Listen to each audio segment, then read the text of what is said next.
Mesdames et messieurs, bonjour, bienvenue à celles et ceux qui nous rejoignent pour ce deuxième temps de cet après-midi organisé à l'occasion de la publication de l'encyclopédie Histoire juive de la France, publiée aux éditions Albin Michel et dirigée par l'historienne Sylviane Goldberg. Alors, lors du premier temps de cet après-midi, Sylviane Goldberg et François Heilbronn ont discuté de l'esprit et du geste qui ont présidé à la mise en œuvre de cet ouvrage essentiel. Et ils ont procédé à quelques arrêts sur image de cette longue histoire qui dure plus de 2000 ans. Nous allons à présent, en évitant soigneusement, et merci beaucoup, de parler du contemporain, de l'époque contemporaine qui va plus précisément nous occuper à présent. Donc, nous allons recentrer la focale sur une période qui va grosso modo de l'après-Seconde Guerre mondiale au milieu des années 90, en allant peut-être, si on a le temps, même jusqu'à nos jours, pour discuter de l'émergence et de l'installation dans la mémoire nationale de la spécificité du sort des Juifs vécus pendant la Seconde Guerre mondiale. Pour discuter donc de ce sujet, nous avons le plaisir d'accueillir Annette Becker, Maxime Decoux, Marc-Olivier Baruch, qui ont tous les trois contribué à cette encyclopédie. Et cette conversation va être menée par Olivier Lalieu, qui a également contribué à l'encyclopédie et qui est historien, responsable de l'aménagement des lieux de mémoire et des projets extérieurs au mémorial de la Shoah. Et l'idée de cette rencontre est d'essayer de créer des ponts, un dialogue entre différents vecteurs, les vecteurs historiques, judiciaires, politiques et culturels, pour voir quels sont les moments clés de l'émergence de cette spécificité et de l'installation de cette spécificité dans donc, une prise de conscience au sein de la mémoire nationale. Donc Olivier, je vais sans plus attendre te céder la parole. Merci beaucoup, Julie. Alors, beaucoup de choses ont déjà été dites sur l'angle de cette présentation cet après-midi, mais effectivement, l'entrée qui nous a semblé la plus pertinente pour prolonger la très brillante présentation qui a été faite en ce début d'après-midi a été en lien évidemment avec l'histoire et la vocation du mémorial de la Shoah, de choisir ce biais, cette entrée par cette émergence de la mémoire de la persécution des Juifs de France au cours de la Seconde Guerre mondiale. L'idée, tu l'as dit Julie, est de croiser ces différentes approches. Là aussi, c'est un angle particulier que nous avons choisi, de croiser les regards posés par la sphère politique, culturelle, pour identifier ces césures à travers les œuvres, les discours, et les actes politiques qui ont permis l'émergence et le développement de cette prise de conscience. En vérité, il s'agit de revenir sur l'évolution des représentations de la Seconde Guerre mondiale avec un regard posé sur cette mutation de la place de la persécution, de l'internement, de la déportation et de l'extermination des Juifs de France et des Juifs d'Europe au sein de notre société, ce qui, vous l'avez pour certaines entre les mains, au cœur d'un certain nombre de chapitres de cette histoire juive de la France.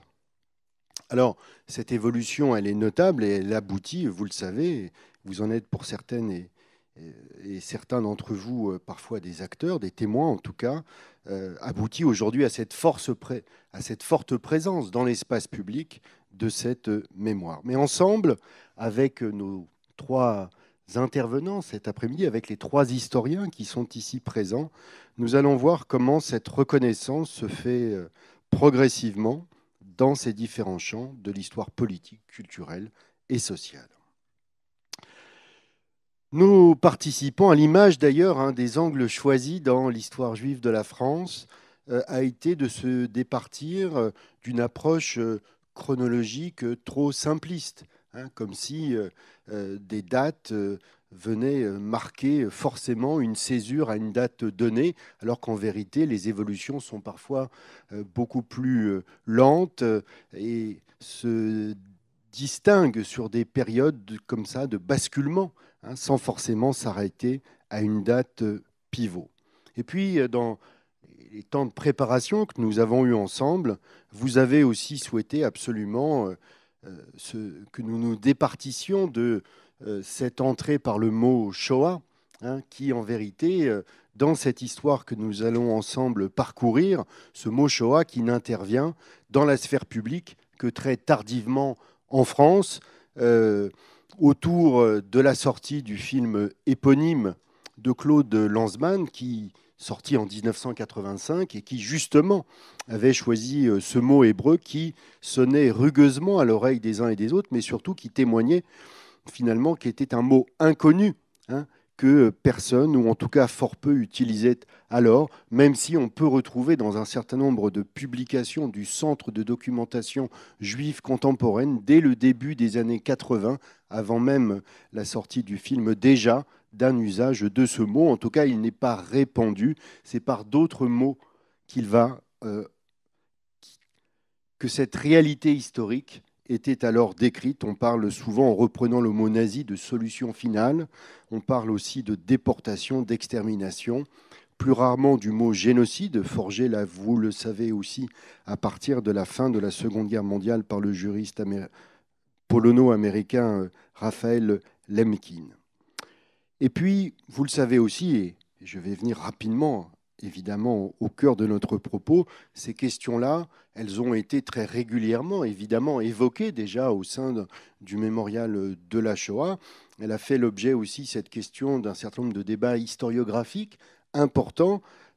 Annette, vous nous avez dit l'importance, hein, de la publication en forme de synthèse de l'historien américain Philip North, dont la publication l'année dernière, hein, du livre, la traduction en français de ses travaux après la déportation, les batailles de la mémoire dans la France de l'après-guerre, publié au bord de l'eau, marquait aussi une étape historiographique importante. Mais nous avions précédemment, ici même, dans l'auditorium du Mémorial de la Shoah, accueilli Annette Wiewiórka, mais aussi François Azouvi, à l'occasion notamment de la publication de son livre en 2015, Le mythe du grand silence, Auschwitz, les Français, la mémoire.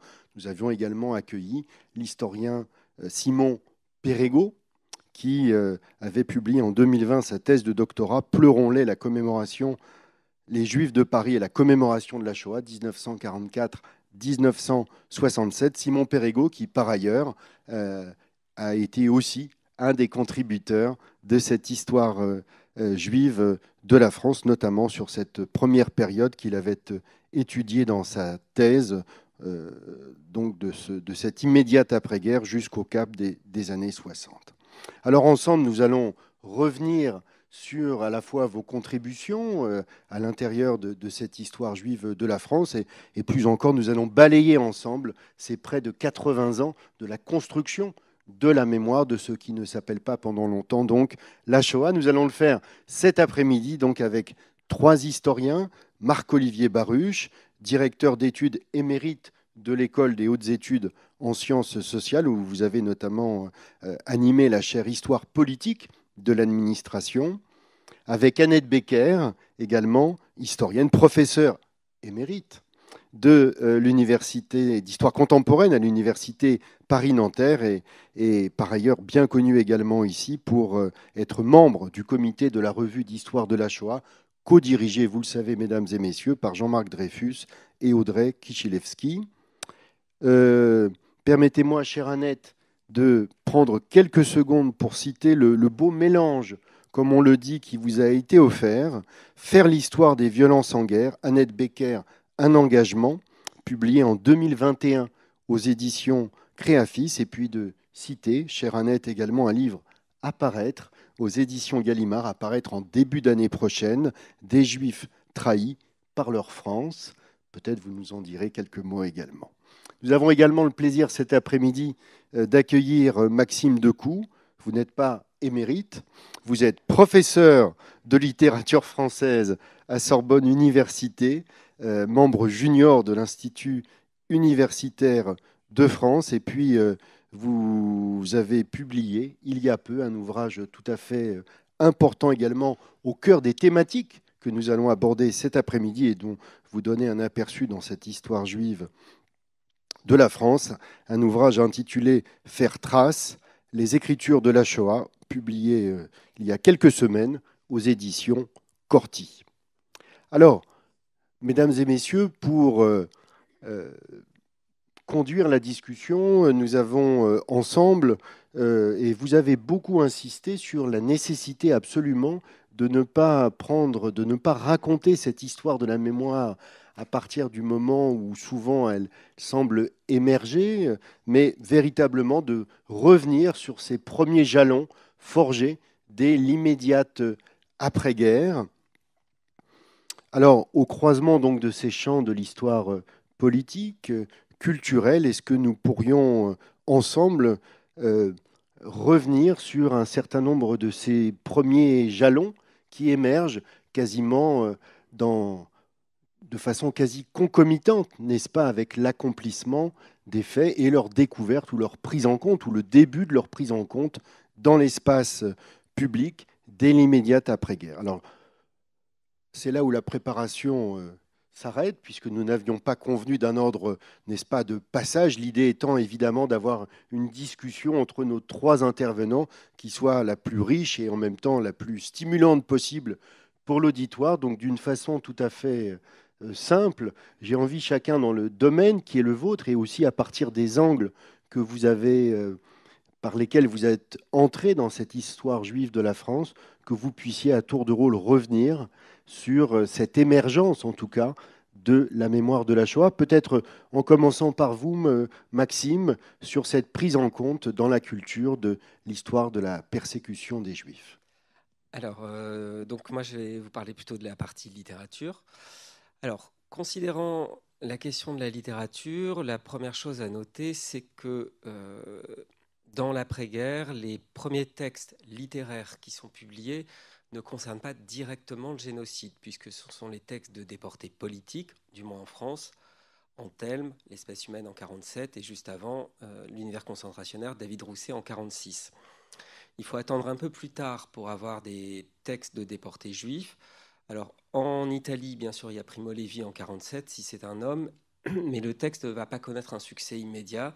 Il faut attendre en fait sa republication et sa retraduction au moment du deuxième texte de Primo Levi, La Trêve, en 1963, pour que le texte de Primo Levi soit vraiment visible dans l'espace public. Donc ces textes attirent l'attention principalement sur l'existence du système concentrationnaire et ils fondent, si vous voulez, un canon du témoignage. Un témoignage qui, dans l'immédiat après-guerre, se donne pour mission d'expliquer et de tenter de comprendre. Donc ce sont des textes qui ont une forme particulière qu'on qualifie parfois de récit-essai, c'est-à-dire qu'ils sont à la frontière du récit et de l'essai, et ça c'est très net, alors en particulier dans le texte de Rousset, qui raconte en fait la déportation au début et qui ensuite, vers le chapitre 5, me semble-t-il, se met vraiment à analyser le système concentrationnaire à la manière d'un essai. Et d'ailleurs, c'est assez frappant, dans un certain nombre de bibliothèques ou de librairies, on ne les trouve pas au rayon littérature. On va les trouver avec les essais en sciences humaines parfois. Donc, ensuite, en 1958, paraît La Nuit d'Elie Wiesel. Donc, alors c'est un texte qui a une longue histoire, puisqu'Elie Wiesel l'a d'abord écrit en yiddish. C'est un texte qui était au début beaucoup plus volumineux et qu'il a dû réduire, retravailler. C'était un texte assez véhément qui s'appelait « Et le monde se taisait ». Vous voyez, le titre est quand même assez révélateur.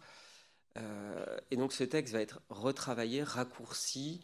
Il va tendre vers une grande simplicité. C'est un texte très dépouillé. Et il va apparaître donc en 1958, alors avec une préface de Mauriac qui tend un peu à christianiser la vision du génocide, puisqu'il en fait une sorte de passion un petit peu rédemptrice. Donc on sent aussi à cette époque le besoin de donner du sens à un événement, l'arracher en fait à cette part d'arbitraire. Donc ça, si vous voulez, c'est les premiers vraiment, les grands jalons du témoignage qui sont posés dans l'après-guerre, sachant que la dimension littéraire de ces œuvres n'est pas immédiatement perçue. On ne perçoit pas bien que ce sont à la fois des œuvres et des témoignages qui peuvent servir de documents historiques. Parce que quand on regarde la presse en fait, qui est parue à l'époque, il n'est jamais question d'œuvres littéraires. Donc cette dimension littéraire, elle est vraiment passée sous silence. Et ça, par exemple, Primo Levi y contribue beaucoup en expliquant qu'il a rédigé Si c'est un homme sans réfléchir, sans travailler la forme, que c'est venu tout seul. Donc comme s'il n'y avait pas de travail littéraire en fait. Et il va falloir du temps pour qu'il y ait cette reconnaissance. Je continue. Je termine et on circule. Bon, alors je continue rapidement, je ne voudrais pas être trop long. Donc ensuite, un autre jalon important, c'est en 59, c'est la publication du Dernier des Justes d'André Schwarzbart, qui est, bon, pas la première, mais une des premières fictions qui va porter sur l'extermination, avec un texte assez particulier, puisque Schwarzbart décide d'écrire un texte dans un registre qui est celui du réalisme magique, en s'inspirant d'une légende. Et il raconte, c'est une sorte de grande fresque sur une famille, qui est la famille Lévi, qui compterait à chaque génération un juste venu sauver les Juifs. Et donc il retrace cette histoire depuis le Moyen-Âge jusqu'à Auschwitz, où périt le dernier des justes, Ernie Lévy. Alors c'est un texte qui va déclencher, donc il reçoit le prix Goncourt, alors à la suite d'une histoire rocambolesque, il y a une course-poursuite entre le Fémina et le Goncourt, chacun avançant sa date pour couronner le premier Schwarzbart, donc c'est finalement le Goncourt qui décroche, et ça déclenche une immense polémique, alors pour plusieurs raisons. Déjà parce que c'est une fiction. C'est une fiction et Schwarzbart n'est pas un témoin. Donc il y a le sentiment d'une illégitimité et le sentiment aussi que cette fiction risque de dénaturer un événement qui avait déjà été conçu par les bourreaux comme un événement devant laisser le moins de traces possible. Donc si vous voulez, la question de la fiction, elle est extrêmement sensible, puis elle reviendra bien après toutes les polémiques que lancera en particulier Lanzmann. Donc le Dernier des Justes, on peut considérer que c'est la première fiction très visible sur le génocide, et il me semble que c'est un événement littéraire qui contribue à cette visibilité.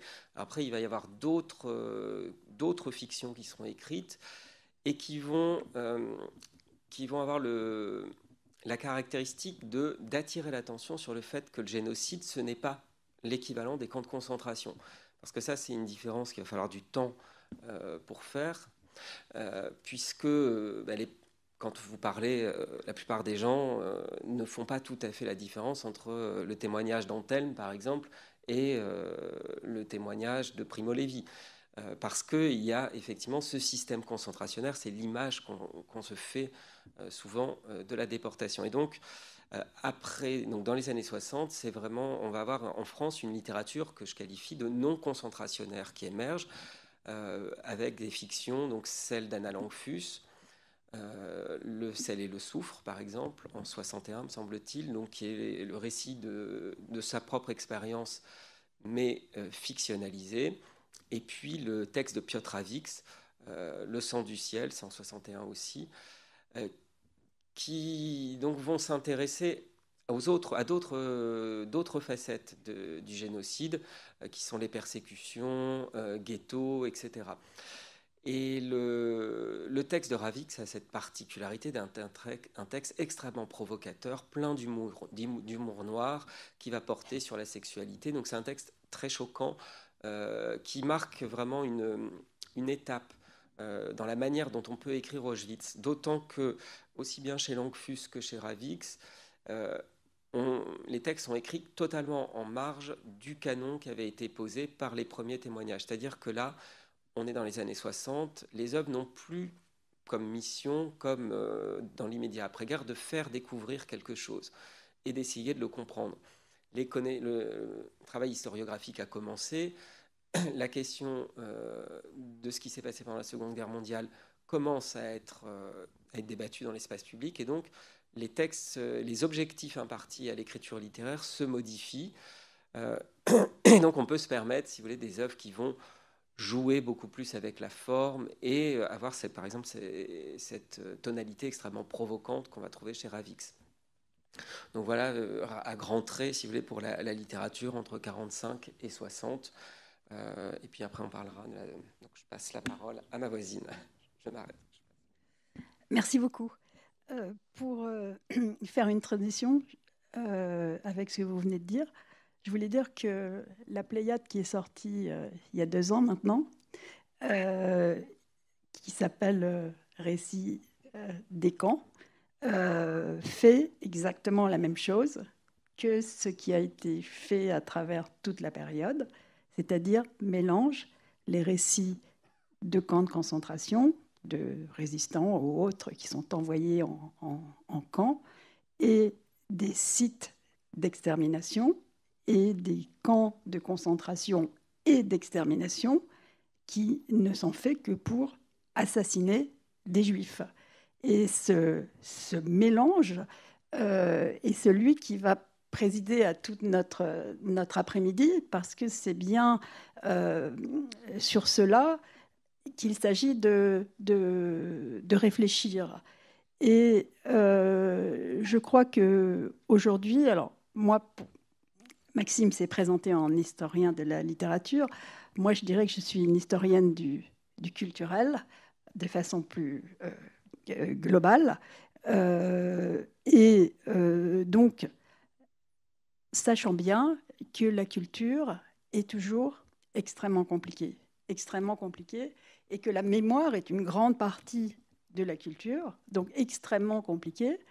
Un historien américain a écrit, qui s'appelle Michael Rothberg, a écrit un livre qui s'appelle Multidirectional Memory. Et j'aimerais bien commencer par là, parce que je crois qu'il n'y a rien dans la mémoire qui soit fluide, qui aille dans une seule direction. L'histoire est aussi très compliquée, mais l'histoire s'arrête au moment où elle s'arrête. À partir de maintenant, ce qui a été dit dans les 10 dernières minutes, c'est de l'histoire. Mais la mémoire que vous en aurez et que nous en aurons va continuer tant que nous serons vivants, et nous allons la mettre au contact de toutes sortes de rencontres. Et c'est exactement ça qui s'est passé à partir de 1944 et 1945. Et si je peux résumer en historienne ce que Maxime a dit en littéraire, on peut dire, et c'est la thèse au centre de Philippe Nord, avec laquelle je suis d'accord et pas d'ailleurs, qu'il y a eu 2 paradigmes. Il y a eu le paradigme de la déportation, puis le paradigme disons d'Auschwitz, pour simplifier. Et pour comprendre le passage des paradigmes, je crois qu'il faut comprendre d'abord quel mot on a choisi pour le dire. Et ça me paraît extrêmement important. Et Olivier a commencé à le faire, mais je vais simplement compléter, parce que dans l'introduction, il n'avait pas le temps de parler de tous les mots.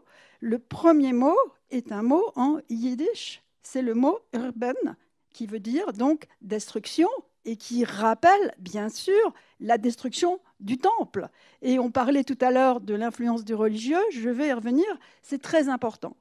Donc ça, c'est le mot qui était employé, en particulier par les Juifs d'Europe centrale et orientale, qui ont été ceux qui ont été le plus, évidemment, assassinés dans le processus nazi, et de ses alliés sur place, et cela disait urban. Et puis, le mot suivant qui a été inventé, si l'on peut dire, c'est le mot génocide. Le mot génocide qui apparaît en 1943. Mais il apparaît en 1943 sous la plume de Lemkin, parce qu'il a travaillé depuis 20 ans sur l'annihilation ou l'extermination des Arméniens. Donc, il a bien compris qu'il y a des peuples dans l'histoire, et il va avant les Arméniens, mais on n'a pas le temps d'en parler maintenant, qui ont un sort différent quand il y a des violences de masse. Donc le mot génocide est très important. Sauf que le mot génocide, et on est censé ici parler de culture et de droit et de politique, il est refusé par Nuremberg. Et donc, au cœur du procès de Nuremberg, qui aurait pu faire comprendre la spécificité du sort des Juifs par le mot génocide, on accepte crime contre l'humanité et on y met un peu tout. Ce n'était pas l'idée peut-être de départ, mais c'est ce qui arrive. Et le mot génocide est plus ou moins mis de côté jusqu'en 1948. Et même en 1948, quand il est accepté, c'est extrêmement long. Et c'est intéressant parce que même les Juifs ne s'en emparent pas. Ceux qui s'en emparent, c'est une fois de plus les Arméniens, parce qu'ils comprennent qu'ils ont enfin un mot pour dire ce qui leur était arrivé entre 1915 et 1916. Et puis le mot qui arrive à ce moment-là, c'est le mot Holocauste. Et le mot Holocauste est un mot qui est, dans les années 70, quand j'ai fait mes études d'histoire, ça ne me rajeunit pas, c'était un mot qu'on refusait, parce qu'on disait qu'est-ce que c'est que ce sacrifice par le feu, etc. Mais pourtant, c'est le mot qui a été choisi dès le départ. Et on le trouve chez Poliakov. Poliakov, c'est le grand historien qui, de tous les pays du monde, a été le premier à écrire une histoire de l'extermination des Juifs. Je vais reprendre le mot qu'on employait pour les Arméniens et pour les Juifs. Finalement, c'était celui-là qu'on employait à l'époque. Et puis, le mot déportation était tout le temps utilisé. Et si on prend le livre d'Annette Viviorka, c'est intéressant, c'est sa thèse, elle a titré, parce qu'elle ne savait pas comment le titrer, je suppose, je ne lui ai pas demandé, mais ça se voit très bien, elle l'appelle « Déportation et génocide ». En fait, c'est une espèce de, comment dire, de pléonasme, mais c'est parce qu'on est encore, quand elle écrit son livre fondateur, on est encore dans le paradigme déportation. On n'en a pas encore sorti la spécificité du sort des Juifs, qui veut dire génocide, tuer un peuple, et en même temps, elle connaît, elle, le mot génocide, et elle sait bien que c'est ce qui s'est passé, elle est historienne. Et donc, c'est le moment du changement de paradigme, mais elle n'y va pas complètement. Et pourquoi est-ce qu'elle n'y va pas ? Ben, elle n'y va pas parce que elle est dans l'idée du grand silence après Auschwitz. Maxime vient de nous le dire pour la littérature. Je crois qu'il faut insister là-dessus. La première période, avant la période du procès Eichmann, puis de la guerre des 6 jours, dont on reparlera tout à l'heure, cette première période, comme Maxime vient de le dire, est absolument centrale.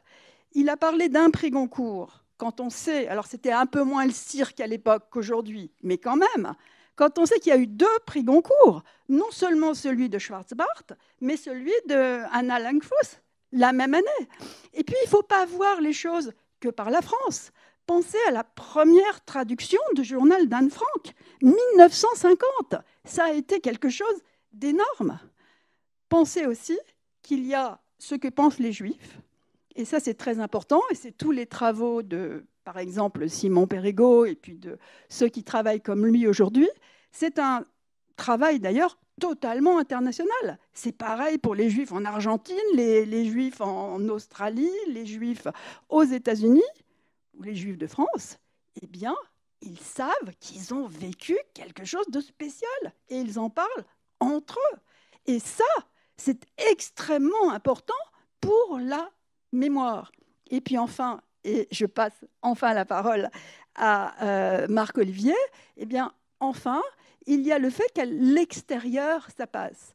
Et quand on pense que quelqu'un d'aussi important dans la pensée française, à cette époque-là, que François Mauriac reçoit Wiesel, essaye de comprendre les choses, alors bien sûr qu'il le christianise, mais tout en le christianisant, il fait que des lecteurs par millions s'intéressent à la question.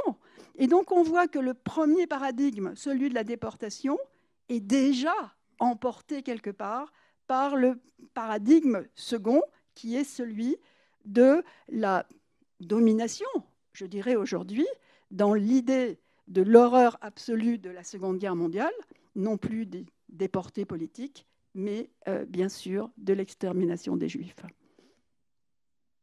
Vous avez compris, ça marche ?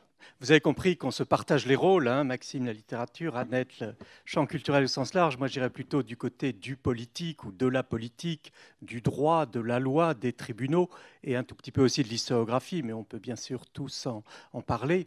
Et c'est vrai qu'effectivement, cette première époque, on ne peut pas dire que les historiens français soient très présents sur cette question.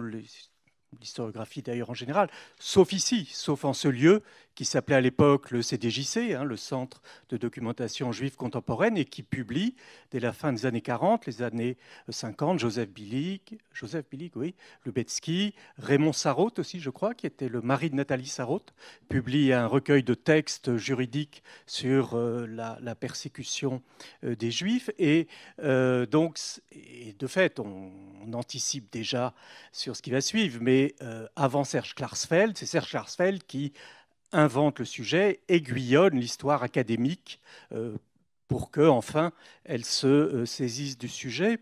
Et cette confusion ou cette difficulté à distinguer la particularité de ce qui est arrivé aux Juifs se voit aussi dans les procès d'épuration, bien sûr, dans ensuite les lois qui seront faites. Et si on regarde, alors disons qu'à partir du début des années 50, donc c'est quand même très vite, on s'aperçoit, alors il y a maintenant, on enseigne aux chères têtes blondes ou brunes que la France est tout entière résistentialiste à la libération. C'est plus faux, c'est impossible. Les résistants, et ils l'écrivent, s'aperçoivent qu'ils sont en fait relégués, qu'on les invite au monument aux morts, c'est la moindre des choses, on salue les morts, mais c'est à peu près tout. En 1952, Antoine Pinay devient président du Conseil. Antoine Pinay, il a voté les pleins pouvoirs à Pétain. En 1953, grande loi d'amnistie. Et c'est peut-être pas un hasard si c'est en 1953 que Jean Cassou écrit La Mémoire courte, qui est un texte vibrant d'hommage à la résistance et de refus de l'oubli. Avec ces phrases toujours, certes, bien sûr, tout ça, c'est très compliqué, puis si on n'a pas vécu, puis vous savez, c'était dur pour tout le monde. Malgré tout, qu'est-ce qu'on fait des morts ? Qu'est-ce qu'on fait de ce résidu irréductible, les morts? Et je saute tout d'un coup 10 ans, c'est pas un hasard si, tout début 1965, Vladimir Jankélévitch, qui est le beau-frère de Jean Cassou aussi, bon, c'était un livre qui traite en 1953 plutôt de la déportation. Il dit quand même, il y a une phrase, un détour de phrase, saluons l'inventivité du peuple allemand qui réussit à faire ce chef-d'œuvre artisanal, l'abat-jour en peau de déportés juifs. Vous voyez, donc espèce d'ironie comme ça, très très très cruelle. Et Jankélévitch va dire à la Jankélévitch la même chose lorsque viendra le débat de fin 1964 sur l'imprescriptibilité, mot difficile à dire, c'est-à-dire que le crime de guerre, c'est 20 ans. Hein, donc au bout de 20 ans, tout ce qui s'est passé pendant la Deuxième Guerre mondiale est prescrit. Et donc, avec cet argument un peu étrange à l'Assemblée nationale, fin 64, un député, Paul Costefloret, dit « Mais imaginez, on ne sait jamais, peut-être qu'Hitler est vivant quelque part en Amérique du Sud. S'il est vivant, ben, le 9 mai 1965, il ressort et puis voilà, il vit sa vie. Donc, il faut... » Hitler était mort, mais il faut que le crime soit imprescriptible. Et Vladimir Jankélévitch, c'est le premier de ces textes, publie une tribune dans Le Monde, le 4 janvier 1965, on la trouve sur Internet. Je vous en lis un paragraphe. Il y aura ensuite, il en fait un livre quelques temps plus tard. Je vous en lis un paragraphe. Et nous, devant ce qui est maintenant accompli, que devons-nous faire? Au sens propre du verbe faire, on ne peut plus faire aujourd'hui que de gestes inutiles, symboliques et même déraisonnables, comme par exemple ne plus jamais aller en Allemagne. Pour lui aussi, ne plus jamais écouter de musique allemande. Et pourtant, quelque chose nous incombe. Ces innombrables morts sont notre affaire à nous. Qui en parlerait si nous n'en parlions pas? Qui même y penserait? Et il me semble que ça renvoie assez bien à ce silence historique et historiographique, et puis ce silence qui va être brisé, je ne sais pas si j'ai le droit de faire ton métier, qui va être brisé dans la décennie qui suit, la décennie des années 70. Non, mais ça, c'est un teaser, c'est-à-dire ça attise l'appétence de notre public, attentif, captif, pour la suite du débat. Non, non, c'est très très bon ça, Marc-Olivier. Mais nous n'allons pas, mesdames et messieurs, tout de suite passer à ce temps-là, parce qu'il me semble qu'à l'évocation de ce temps des pionniers, qui ne se résume pas à un silence, et les uns et les autres, vous l'avez très bien dit, ça n'est pas non plus ce que dit Annette Wiewiórka, évidemment, revenant d'ailleurs sur cette littérature, notamment des survivants d'Auschwitz, et on parle d'eux parce que c'est de là dont le plus grand nombre de survivants rentrent, c'est là où le plus grand nombre des déportés juifs ont été envoyés.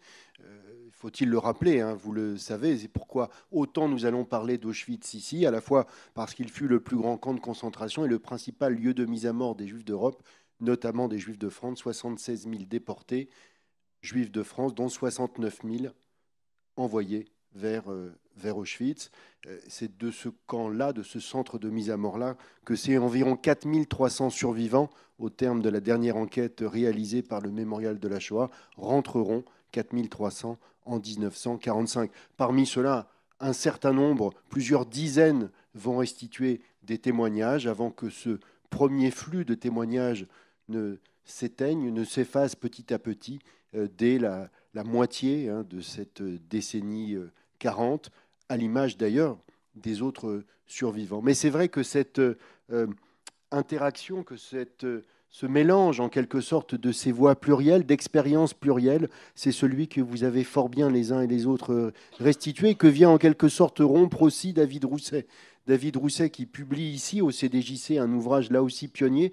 Marc-Olivier abordait la question de l'épuration et des premiers travaux historiographiques aussi. David Rousset publie ici « Le pitre ne rit pas », où déjà sont mis en avant un certain nombre de textes juridiques du régime de Vichy fondant la persécution des Juifs de France. On notera aussi dans un autre ouvrage célèbre de David Rousset de cette décennie 40, « Les jours de notre mort », où il évoque à la fois le parcours d'un certain nombre de déportés résistants, mais aussi d'un certain nombre de victimes juives persécutées et exterminées à Auschwitz d'une manière tout à fait pionnière. Et c'est réédité chez Pluriel. Voilà, on arrête la publicité sur les livres, mais nous avons une très bonne librairie ici, ils sont par ailleurs disponibles. En tout cas, relisons David Rousset tous ensemble.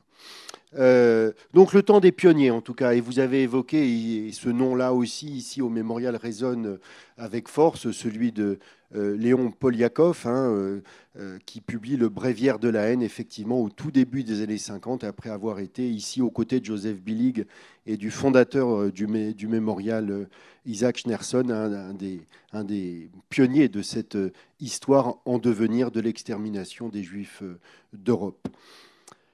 Vous avez évoqué ces convergences, cette difficulté aussi d'être audible dans la sphère publique, de ces voix qui s'affirment, de ces commémorations qui se dessinent, de ces premiers militants du souvenir qui s'engagent. On y reviendra sans doute également. Il y a un temps aussi qui est important, c'est celui finalement qui cristallise un certain nombre de ces enjeux, autour notamment du film d'Alain Resnais, Nuit et brouillard, sorti en 1956. Alors peut-être est-ce que vous pourriez revenir sur l'importance de ce film et puis les polémiques qui vont suivre sa sortie donc en France en 1956. Je suppose que ça me revient. Oui, c'est un film très intéressant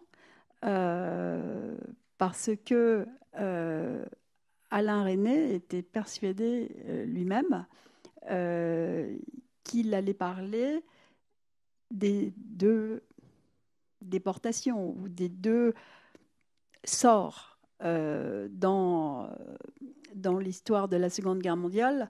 Je voudrais rappeler tout de suite, parce que c'est un point très, très important, et le fait que Manouchian et d'une certaine façon tous les membres de la MOI rentrent dans quelques temps au Panthéon, nous rappelle que les choses sont plus compliquées qu'on pourrait croire aussi, puisque énormément de Juifs étaient aussi des résistants. Ils n'étaient pas seulement Juifs, ils étaient résistants, donc ils étaient dans la déportation politique en même temps qu'ils étaient ciblés pour être exterminés par les nazis à partir de 1941.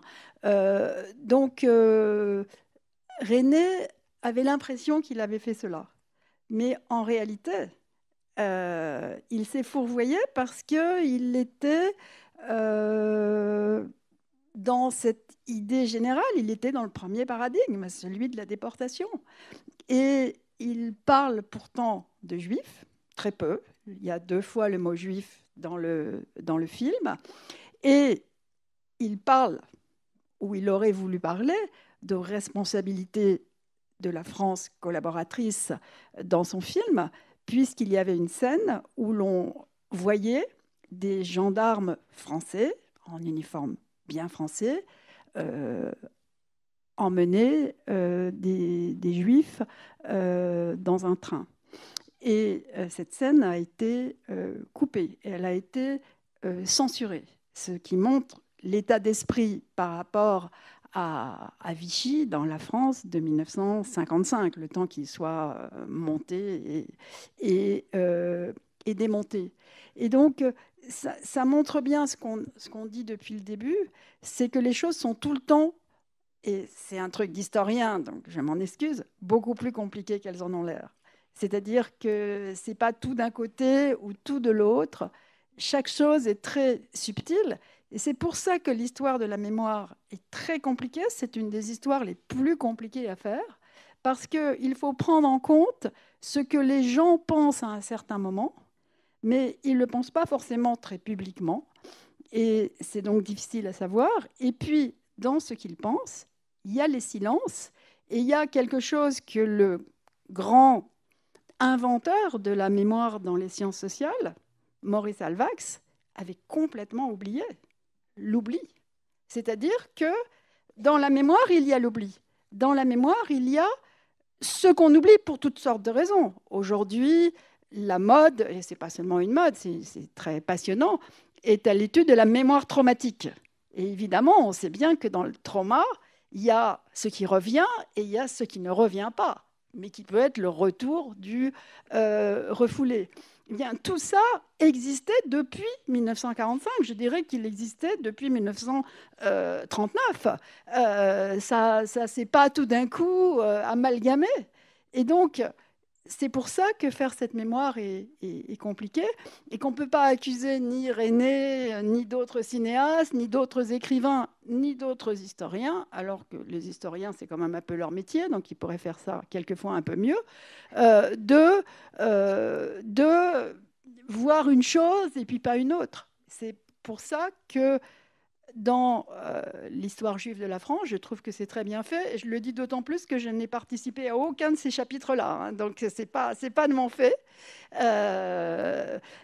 C'est très bien fait parce que justement, et c'est l'intérêt des entrées différentes, c'est qu'on peut mettre l'accent sur telle ou telle chose. Et vous verrez, en voyant dans l'encyclopédie, on a vraiment tout ce qu'on va vous dire cet après-midi, qui est très compliqué quelquefois et qui part de façon peut-être impressionniste. Vous allez voir combien les articles les ramassent et les expliquent extrêmement bien. Marc-Olivier, tu veux... Non, je pensais juste que sur cette complexité de la mémoire, de l'oubli, de l'histoire, du fait, au fond, la littérature est plus à l'aise. Parce que la littérature, elle sait jouer de l'ensemble des choses. Et je pensais à Patrick Modiano, évidemment, qui commence fin des années 60, qui a eu le prix Nobel il y a quelques années, qui continue à écrire. Bon, il continue à écrire. Mais c'est vraiment le premier Modiano, peut-être, qui est le... On va y venir. Si vous voulez, on va y venir, parce que là, je sens que vous avez envie de changer d'époque. Et il nous faut avancer. Il nous faut avancer. Alors, vous l'avez compris, cette décennie des années 60, on l'a survolée, en quelque sorte, en l'incluant dans cette après-guerre.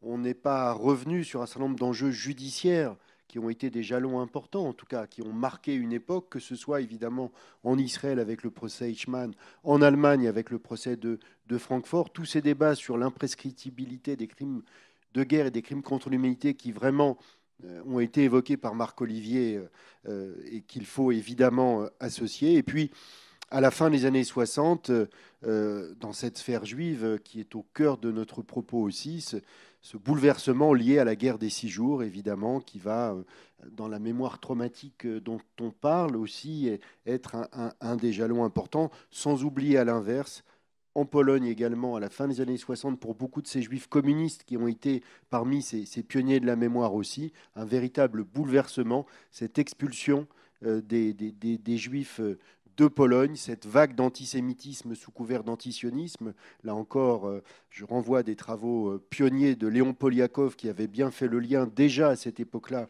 entre antisionisme et antisémitisme. Bref, vous l'avez compris. Ah.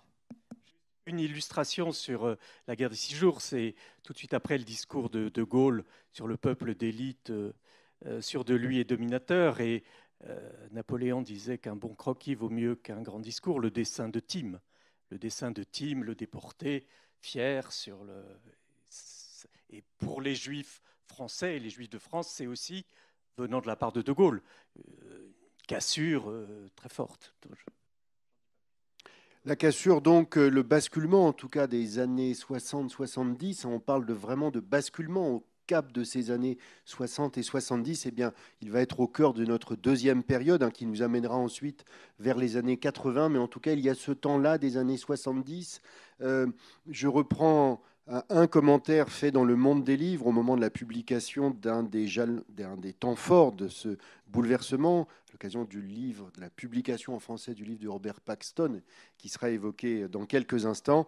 Le journaliste dit « Il s'agit de rouvrir nos placards à cadavres ». Voilà. L'expression peut être un peu difficile, mais en tout cas, elle traduit ce qui est vécu par les contemporains lors de ces années 70 et que nous allons rouvrir maintenant et évoquer avec chacun de nos amis historiens. Maxime. Alors, du côté de la littérature, c'est vrai que c'est une période extrêmement importante et extrêmement féconde et qui ne va pas seulement se dérouler autour de la mémoire de la Shoah, mais plus largement autour de la question de l'identité juive qui fait retour pour beaucoup d'écrivains. Et ça, quand donc aux alentours de 67-68, on peut regarder, il y a une effervescence de publications. Romain Gary publie La danse de Gengis Khan en 67. Donc c'est son premier roman qui va porter spécifiquement sur la Shoah, mais où la question de l'identité juive est extrêmement présente. Et d'ailleurs, c'est quelqu'un qui a été extrêmement heurté par la phrase de De Gaulle qu'on a évoquée tout à l'heure, puisque Gary, c'est un des rares écrivains de cette période qui est un gaulliste convaincu, mais pas un gaulliste politique. Il est gaulliste, en fait, lui, il est attaché à la résistance et à la France libre. Donc, il est attaché au général de Gaulle pour cette raison-là. Donc, il a raconté, d'ailleurs, qu'il a été trouvé, le général, suite à cette déclaration, pour lui dire « Mais qu'est-ce que vous avez raconté? Là, c'est n'importe quoi. » Donc, il raconte cette anecdote. Il dit qu'il lui aurait dit qu'il s'est retrouvé comme un caméléon. C'est un caméléon, on le pose sur un tissu vert, il devient vert, sur un tissu bleu, il devient bleu. Et Gary l'a dit, à ce moment-là, j'étais comme un caméléon, mais sur un tissu écossais. Et donc, au bout d'un moment, le caméléon, il éclate. Et donc, en 70, Gary publie dans le Figaro une lettre aux Juifs de France. Donc, c'est vraiment la première fois qu'il parle aussi ouvertement de son identité juive, parce qu'il a un rapport complexe à la question de l'identité. Donc dans cette lettre, il dit aux Juifs de France qu'ils n'ont pas à choisir entre leur identité juive et leur identité française. Et si vous voulez, c'est vraiment un moment important dans l'œuvre de Gary, parce que Gary a toujours été très gêné avec cette question de l'identité juive, parce qu'il est gêné avec la question de l'identité en règle générale. L'objectif de Gary, c'est de se libérer des prisons de lettres. Et donc c'est pour ça aussi qu'il inventera Émile Ajar pour se réinventer. On voit aussi que ces années 67-68 sont aussi un tournant pour un écrivain comme Georges Perec, qui publie La disparition en 69. Alors Perec, il fait partie de la seconde génération, c'est un enfant caché pendant la Seconde Guerre mondiale. La question du génocide, pour lui, c'est une question extrêmement douloureuse. C'est la disparition de sa mère, qui est raflée en 1943. Et qu'il n'arrive pas à aborder pendant très longtemps. Il ne veut pas en entendre parler. Il a même des propos très durs à l'encontre des déportés. C'est vraiment quelque chose qu'il ne regarde pas. Enfin, il ne veut pas en entendre parler. Et puis, voilà, dans ces années 68-69, c'est là qu'il écrit La disparition. Donc un texte qu'il écrit, alors, loin de Paris, il est au Moulin d'Andé, Donc c'est pendant les événements de mai 68. Donc c'est ce roman dont tout le monde a entendu parler, la plupart du temps sans l'avoir lu, qui est un lipogramme en E, donc suppression de la lettre E, enfin non-utilisation de la lettre E sur 300 pages. Donc c'est sa première œuvre oulipienne. Et c'est un texte qu'on peut lire, alors ça on ne pouvait pas le lire à l'époque, mais qu'on peut lire rétrospectivement comme une métaphore du génocide. Alors pour tout un tas de raisons, je donnerai simplement une ou deux. C'est le fait que l'histoire parle, donc c'est un roman policier comique, qui parle de la disparition en série de personnages, et on apprend à la fin qu'ils sont tous membres d'une même famille. Et ils disparaissent pour une simple raison, c'est qu'ils appartiennent à cette famille. Et Pérec a inséré, en fait, a modifié son texte de départ pour introduire un arbre généalogique qu'il a placé dans ses brouillons. Donc c'est très progressivement, en fait, qu'il remanie son histoire et qu'il fait venir cette destruction familiale. Et puis cette lettre E, elle est associée aussi à la mère. W, qui sera son autobiographie en 75, sera dédié à E, donc il peut être EUX, les juifs déportés, ou elle, la mère qui a disparu. Et donc dans ces années 68-69, donc on a la disparition de Pérec, la danse de Gengis Khan de Gary, on a aussi la place de l'étoile de Modiano en 68, qui est son premier roman. Donc il va alors c'est d'ailleurs un texte très à part dans l'œuvre de Modiano. C'est le seul texte qui porte sur la question de l'identité juive de manière aussi directe. Alors ça ne porte pas sur la déportation, mais c'est vraiment sur la question de l'identité juive et la question d'Israël. Alors on ne sait pas exactement, on n'a pas les brouillons, donc on ne sait pas exactement si le texte a été rédigé avant la guerre des 6 jours ou non, mais tout porte à croire que oui, et donc que la guerre des 6 jours n'aurait pas vraiment eu ici d'influence sur le texte. En tout cas, c'est un texte que Modiano lui-même a désavoué par la suite, dont il ne voulait plus entendre parler, qui est très différent d'ailleurs des œuvres qu'il publiera plus tard. Et même, par exemple, quelqu'un comme Marguerite Duras, qui n'est pas juive, ça marque un tournant dans son œuvre. C'est à ce moment-là qu'elle remplace le militant communiste dans ses textes par le personnage qu'elle appelle régulièrement le juif. Et dans Détruire, dit-elle, par exemple, elle évoque cette phrase « Nous sommes tous des juifs allemands », ce fameux slogan qui avait été scandé au cours des événements de mai 68. Donc c'est vraiment un tournant à ce moment-là. Je laisse peut-être la parole à mes petits camarades. Merci, je vais parler moins longuement parce que j'ai parlé très, très longuement dans la première partie par rapport à vous deux. Je vais simplement dire que là, il faut réfléchir en termes de génération, qui est quelque chose avec quoi on travaille très souvent en histoire. Et donc, on peut parler, si vous voulez, de la génération 68, qui met en cause le régime mémoriel supposé, parce qu'on vient de dire qu'il était plus compliqué que ce qu'on avait cru. Mais eux, ils ont cru que leurs parents, en gros, n'avaient rien dit, que leurs parents avaient été des juifs honteux au retour après la guerre.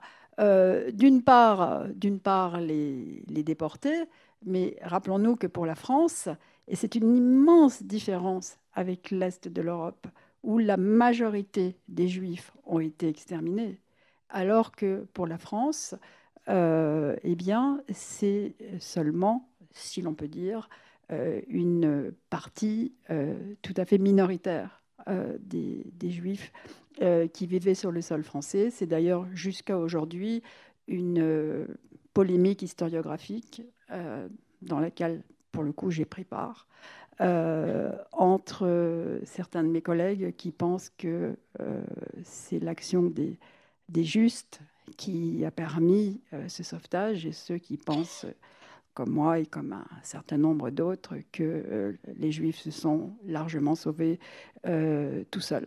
Mais on va y revenir tout à l'heure. Ce que je voulais dire, c'est que cette génération a été relativement agressive, et on peut comprendre pourquoi. Et cette génération, et je dirais que Finkielkraut en est parfaitement le représentant, décide, pour lutter contre l'antisémitisme ambiant, ce qui est vrai aussi, à travers De Gaulle, de façon subliminale, mais d'autres de façon beaucoup moins subliminale. C'est toujours très, très vrai dans la France de cette époque. Et donc, ils vont tout remettre en cause. Et donc, ils vont abaisser la déportation et passer à l'extermination des Juifs. Et il y a un symbole cinématographique qui me paraît très important, qui est bien sûr le chagrin et la pitié, qui paraît en 69 et qui est vraiment un grand bouleversement. Il est extrêmement bien traité d'ailleurs dans l'encyclopédie des Juifs de France, plutôt française des Juifs. Et par ailleurs, il y a un nouveau militantisme. Et ce nouveau militantisme est représenté avant tout par le couple Beate et Serge Klarsfeld. C'est le moment... Voilà, alors Beate qui est elle-même non-juive et allemande, et c'est très bien raconté dans leur mémoire, hein, l'histoire d'amour qui les lie, et le hasard incroyable qui a fait que cette histoire d'amour ait pu exister. Et c'est elle la vraie militante, j'en suis absolument convaincue. Lui, il aime les livres, il aime faire des listes, compulser les archives. Et c'est elle qui a cette envie de déchirer ce qui se passe. Et c'est intéressant qu'elle soit allemande, parce qu'en même moment, les jeunes Allemands font exactement le même parcours. Je crois qu'on ne peut pas comprendre l'histoire de la mémoire de la France si on ne comprend pas la mémoire européenne, la mémoire en Israël, la mémoire aux États-Unis. Tout cela, bien sûr, c'est Willy Brandt. C'est Willy Brandt qui va aller s'agenouiller devant le mémorial de Varsovie. Tout cela, c'est cette époque. Et donc, je le verrai comme générationnel. Il n'empêche que ça s'appuie aussi sur les pionniers de la période précédente. Ce n'est pas une coupure tout d'un coup. Et c'est vrai aussi pour l'histoire, hein, l'histoire notamment de Vichy. C'est Robert Paxton, bien sûr, mais il est précédé, on les connaît moins, donc qui est américain, Paxton, par Stanley Hoffmann, qui est franco-autricho-américain. Eberhard Jäckel, un historien allemand, qui commence vraiment à regarder les archives et à sortir d'une histoire un peu sacrée. On disait tout ça a été bien compliqué, puis Pétain a fait ce qu'il a pu pour sauver la France avec le glaive et le bouclier. De Gaulle, le glaive, Pétain le bouclier. De Gaulle disait ce bouclier était sacrément percé. Hein. Mais ces années-là, donc précisément, cette nouvelle historiographie, cette historiographie qui s'installe, qui est toujours présente, et la mort du général de Gaulle, Pompidou qui a une attitude pour le moins compliquée par rapport à la résistance, dit oui, il faut sortir de cette époque où les Français ne s'aimaient pas. C'est vrai que les miliciens n'aimaient pas les résistants, hein. Ils les torturaient à mort, mais bon, il faut oublier tout ça. C'est la grâce accordée à Touvier. Vous voyez, donc il y a quand même toute une série de choses qui se mettent en place. Et il y a un élément qu'en 1972, donc le Premier ministre, c'est Chaban-Delmas, depuis 1969, et le ministre de la Justice, c'est René Pleven. Ils sont l'un et l'autre compagnons de la Libération, et voté la loi de 1972 qui intervient dans la loi de 1884 sur la presse, qui fait du racisme un délit. Le racisme est un délit, ce n'est pas une opinion. C'est une opinion punie par la loi. Je dis cela parce que, si on en a le temps, je parlerai de cette triste pétition de 2005 signée par des historiens. Les historiens, quand ils font de l'histoire, ça va, enfin, en général ça va, on espère. Quand ils font autre chose, c'est en général catastrophique. Et quand ils se sont mêlés là de politique, de droit, de justice, là vraiment... Et donc cette pétition, je suis désolé pour Annette, dont le père était un des signataires, mais il y en a d'autres... Absolument. C'est René Raymond qui était à la tête de ça, puis Pierre Nora. Cette idée que les lois interdisent aussi, ce sera, vous savez, cette pétition de 2005, elle critiquait ce qui était appelé, j'ai vraiment sauté 40 ans, qui était appelé abusivement des lois mémorielles, en disant ces lois obligent l'historien, il y a une vérité historique, il existe des chambres à gaz, c'est une atteinte grave à la liberté de l'historien. C'est vrai, c'est une atteinte grave à la liberté de l'historien négationniste, mais c'est précisément fait pour ça. Le négationnisme, ce n'est pas une opinion, c'est interdit de la même manière que le racisme. Et cette loi, ce sur quoi je veux intervenir, c'est que cette loi de 72, elle est votée à l'unanimité de l'Assemblée nationale. On charge le plus jeune député d'être le rapporteur et on fait intervenir des compagnons de la Libération qui disent on ne peut plus se permettre, après ce qui s'est passé, notamment vis-à-vis des Juifs, on ne peut plus se permettre le racisme. Et la loi Guesso, 18 ans plus tard, le 13 juillet 1990, dira exactement la même chose.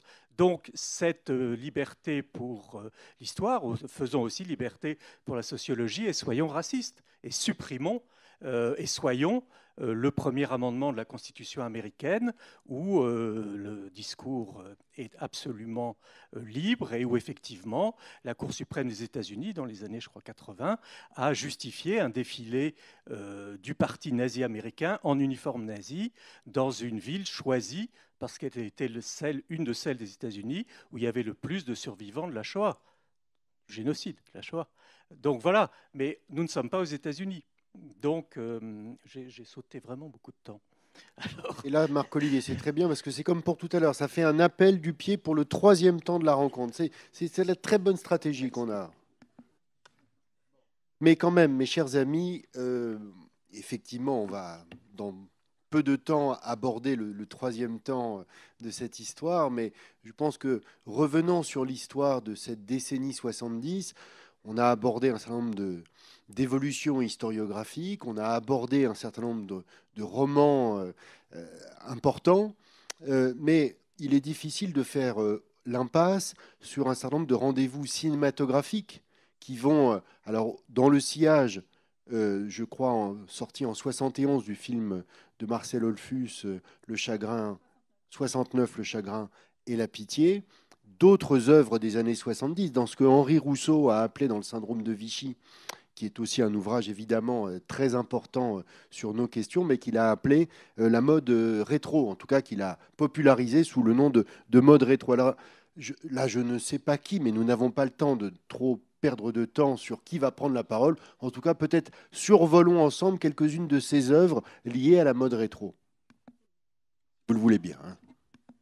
Je pense que ce qui a été très, très, très frappant, parce que c'était un très grand cinéaste, c'était Lacambucien, qui a vraiment beaucoup frappé. Si on pense à un moment qui est à la fois un moment cinématographique et un moment de réflexion sur cette période et sur les complications de cette période. Justement, je crois que pour un film qui est peut-être moins intéressant, mais qui pour la première fois, parle très courageusement de la rafle du Veldiv, c'est les guichets du Louvre. Parce que c'est au moment où sortent les guichets du Louvre, je ne sais plus quand c'est exactement, 72 ou 74, donc 74, merci. C'est encore la rafle du Veldiv. C'est quelque chose qui, alors là, vraiment à l'intérieur de la communauté juive, c'est énorme. Tout le monde sait. C'est là que je dis qu'il faut bien voir d'où on parle. Mais en revanche, pour le grand public français, c'est quelque chose qui est totalement ignoré. Et donc ce film a vraiment l'avantage. C'est un film populaire, très, très, très honnête. Hein. Ce n'est pas de la cinématographie d'avant-garde, mais ça permet de faire passer, et parce qu'il y a un jeune couple...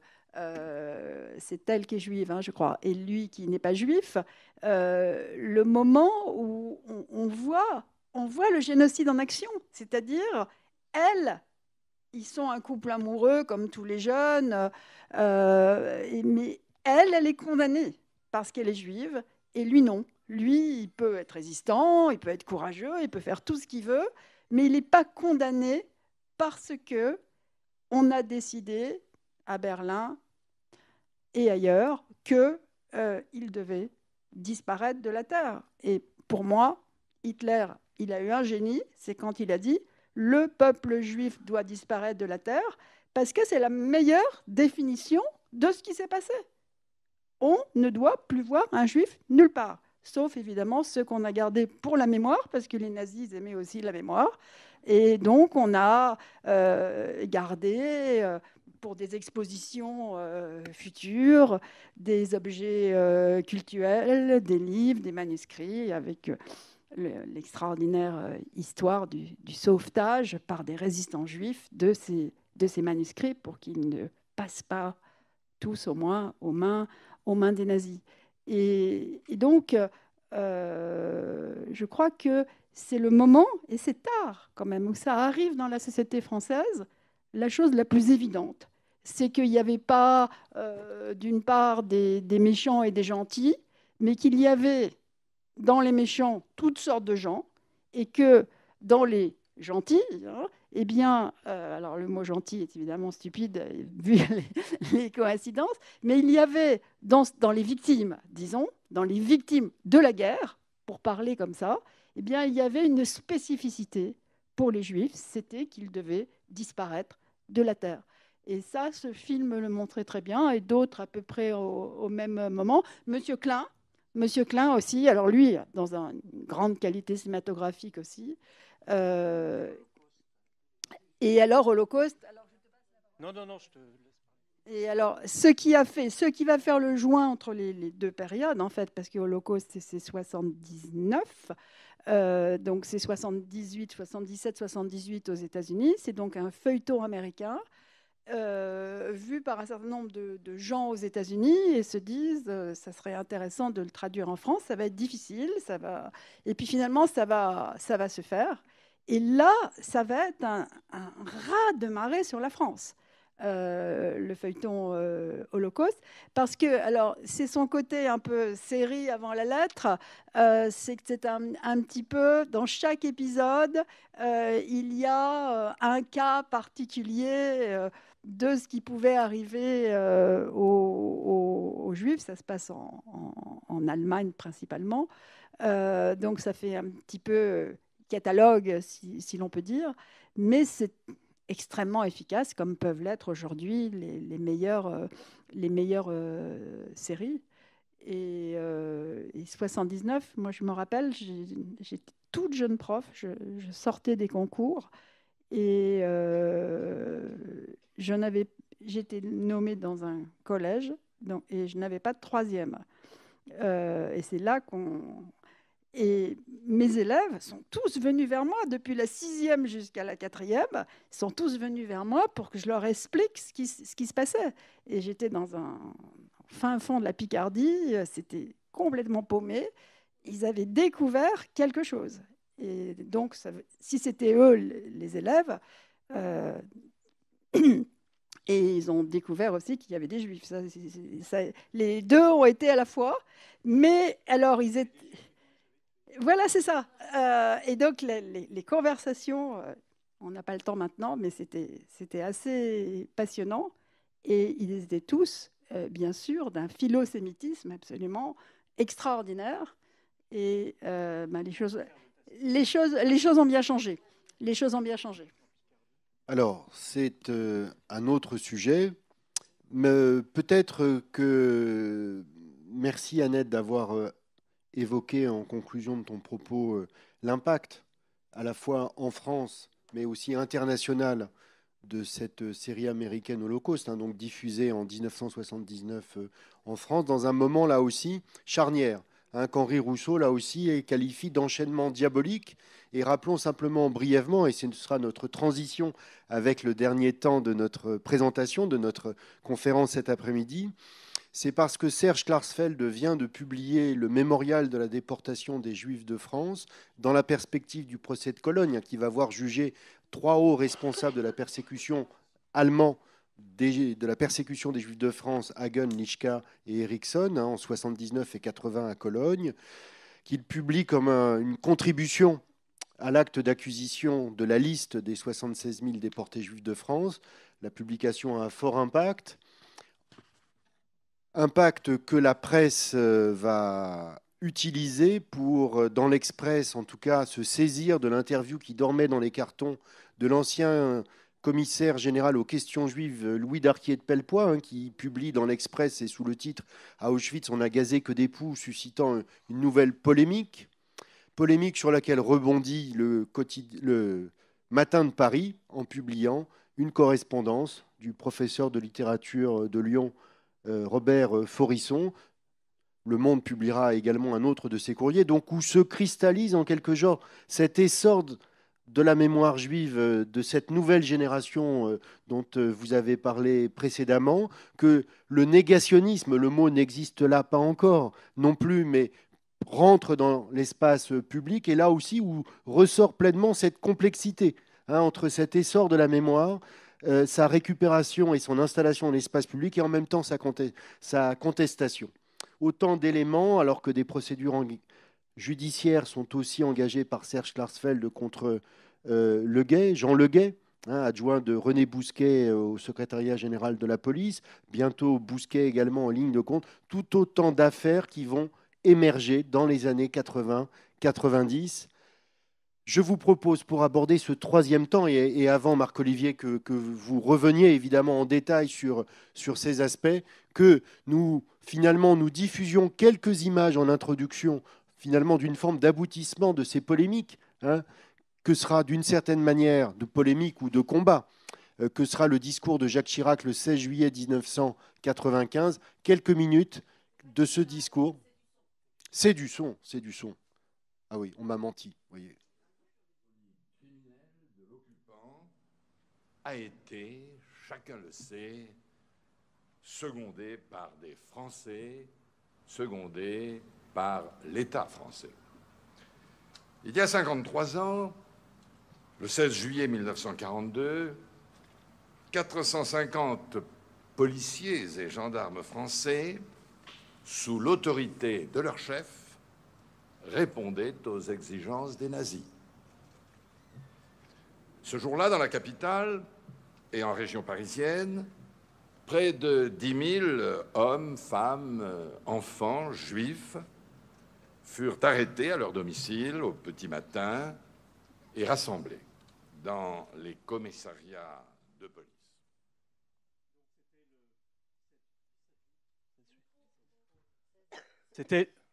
Ça marche pas là ? C'était le 16 juillet. Le 18, le 17, le président du Front National, Jean-Marie Le Pen, dont on vient d'apprendre qu'il n'était pas antisémite, Bardella, Dixit, dit, je cite, « Jacques Chirac paye sa dette électorale à l'égard de la communauté juive » et le bureau politique de son parti accuse le même Jacques Chirac de salir la nation et sa mémoire en allant jusqu'à utiliser l'argument de la responsabilité collective, faisant ainsi passer la France du camp des vainqueurs dans celui des coupables. Alors ça, ce n'est pas une surprise. Le Front National, depuis, j'ai à peine besoin de rappeler les saillies de Jean-Marie Le Pen, le détail du raffinerie crématoire, les horreurs de Claude Autant-Lara en 1989 à l'égard de Simone Veil. Plus gênante est la réaction de certains des membres du Parti socialiste, Jack Lang, Claude Bartolone, Fabiusien. Michel Rocard approuve pleinement, mais les deux que j'ai cités désapprouvent en disant on ne peut pas dire cela, il ne s'agissait pas de la France, c'était l'État français. Et précisément, on revient sur cette question de la responsabilité. Ce discours du 16 juillet 1995, on l'attendait le 16 juillet 1992. Et François Mitterrand, ce jour-là, le hasard fait que j'étais présent le 16 juillet 1992 parce que je m'étais occupé avec le CRIF de faire poser une plaque sur un immeuble qui fut celui où travaillait le commissariat général aux questions juives et qui était dévolu depuis au ministère de la Culture. Donc c'est curieux pérégrination des bâtiments administratifs. Mais François Mitterrand c'est Robert Badinter qui l'avait persuadé in extremis de venir plutôt que d'aller inaugurer, je ne sais pas quoi, la statue du sapeur Camembert à Vesoul. Il avait trouvé des choses beaucoup plus importantes. Robert Badinter dit, Monsieur le Président, il faut quand même que vous veniez. Mitterrand refuse absolument de prendre la parole, vous le savez.